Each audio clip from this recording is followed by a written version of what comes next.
Ashley Luther with Chord Real Estate. I'm getting ready today to do some fall cleanup in my yard. Many people don't know that landscaping is a passion of mine, and I really enjoy flowers and just being outside and getting my hands dirty. I actually never wear gloves in the garden because I just like the feel of the dirt on my hands. It's therapeutic to me for some reason. But I'm going to show you all the things that I do to get my yard and my house ready for fall.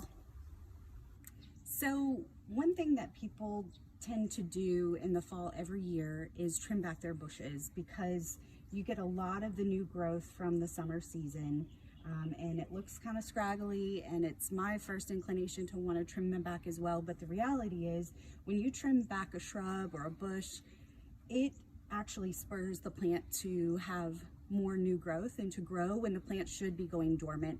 It also means that sap will rise in the branches, which is not something that you want to do this time of year because it makes it more susceptible to a frost and damage during a frost. So as hard as it may be, just leave these branches alone until late winter or early spring. Just leave them as they are.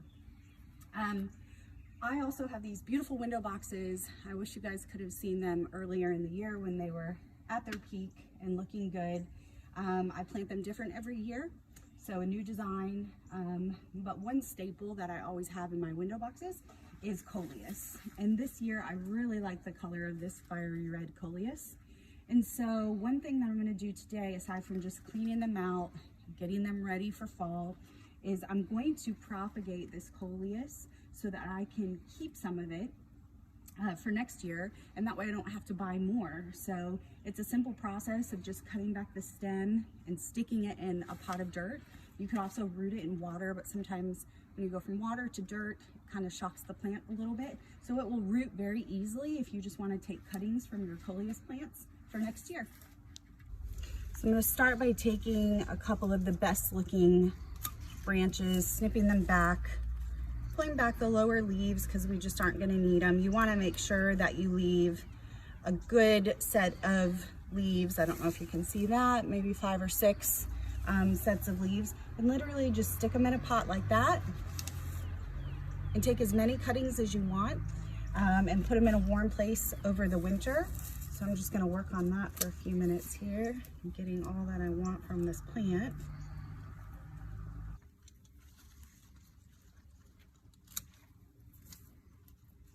I always try to take more than I'm going to need because I can always share them with friends and neighbors. You never know how many are actually going to make it through the season. So take more than you think you'll need.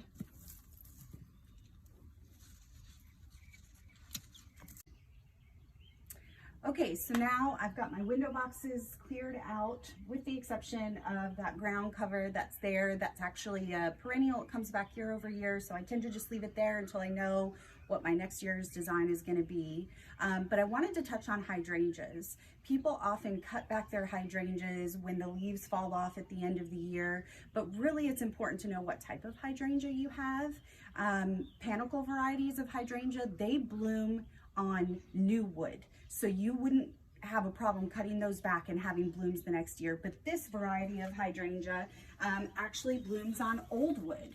So what that means is it's already set its blooms in July and August for the next year. So if I go in and I cut this back and prune it way down, I'm not going to have any blooms on this hydrangea variety next year. So unless you have a big reason for pruning your hydrangea, if it's overgrown or whatever, then you can actually prune it back. But other than that, just let it grow in its natural state, and don't worry about pruning it unless you absolutely have to.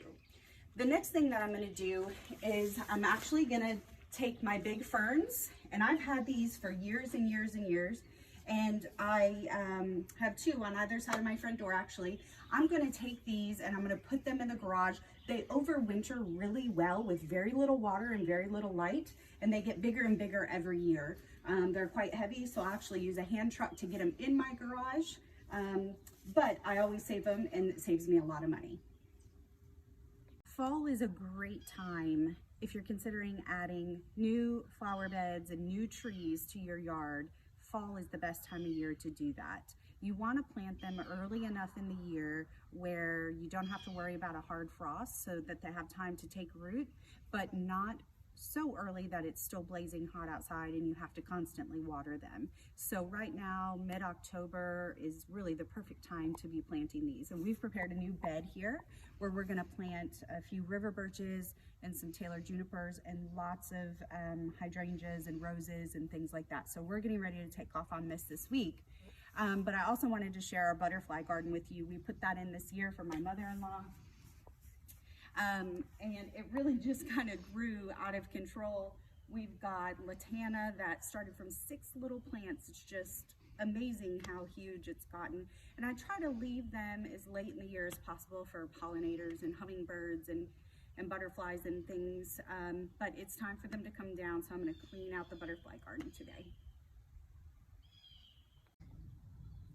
So I'm getting ready to take out my dahlias for the year, and a lot of people don't know that it's actually best to take up the tuber and put them in peat moss in a well-ventilated paper sack. So I'm going to start my way taking out all my dahlias, which is such a shame because they really look beautiful still, but it's time to take them out before the frost hits. So I'm actually going to take all these flowers, put them in vases, and deliver them to some of the neighbors. This variety is a dinner plate dahlia. You can see how big they are. It's almost as big as my face, and they're just so beautiful. So I'm going to start working through this here, and you actually want to cut it down at the base, getting close to the tuber, but leaving some space.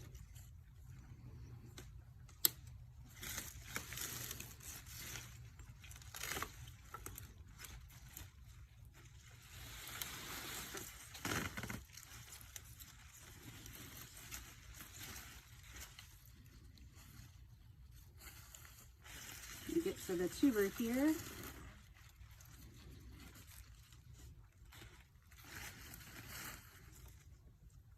So the tuber is actually going to be here. Some people actually just bury them in a lot of mulch to kind of insulate it and overwinter these in place. I prefer to dig them up because squirrels and other animals like to eat them. So you can see the tubers here, and you want to be really careful not to break them. And they are going to grow year over year. You might need to get, oh, here's one that came off. I have to get my shovel here. So I'm just getting my tubers up here. You can see what they look like. You want to leave this stem here and just let it dry out. So I'm just going to continue pulling these up, being careful not to break them. Here's one.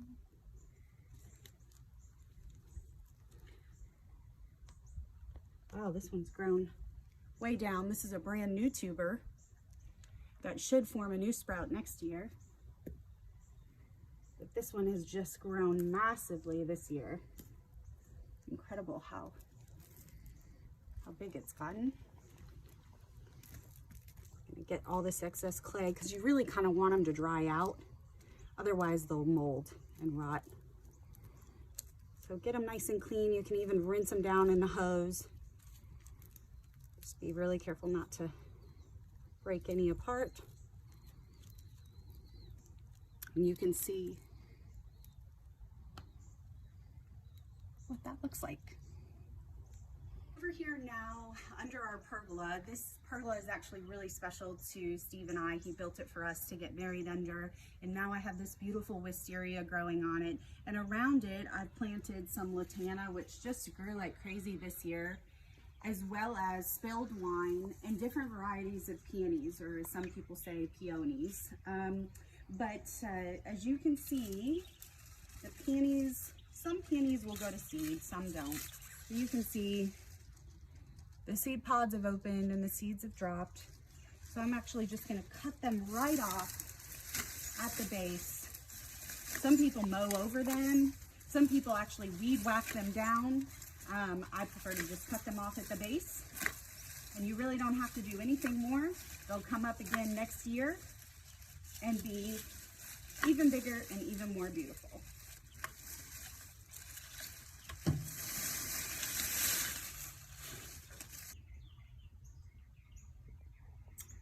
I'm finishing up the day with taking all of my delicate plants off of my covered porch that's south facing, and I'm gonna overwinter some of them in the house and some of them I'm going to overwinter in the garage.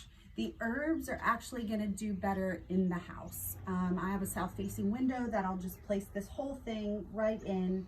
I'll also take the mint, I have a couple different varieties of mint over there. I'll take those, add them to this.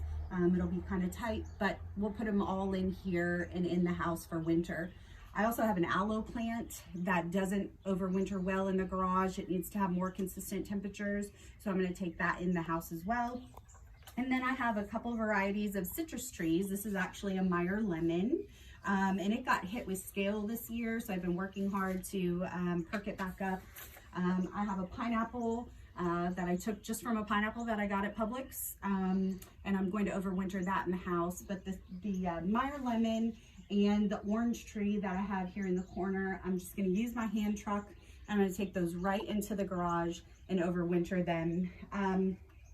You can actually get a small light on Amazon that has the proper rays that your plants will need to grow. So it's a growing light essentially for about $8, and just put it on a timer so that it gets the right amount of sun throughout the winter.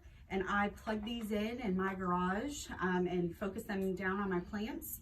And that's how they survive the winter, and every year they get bigger and bigger and look even more beautiful.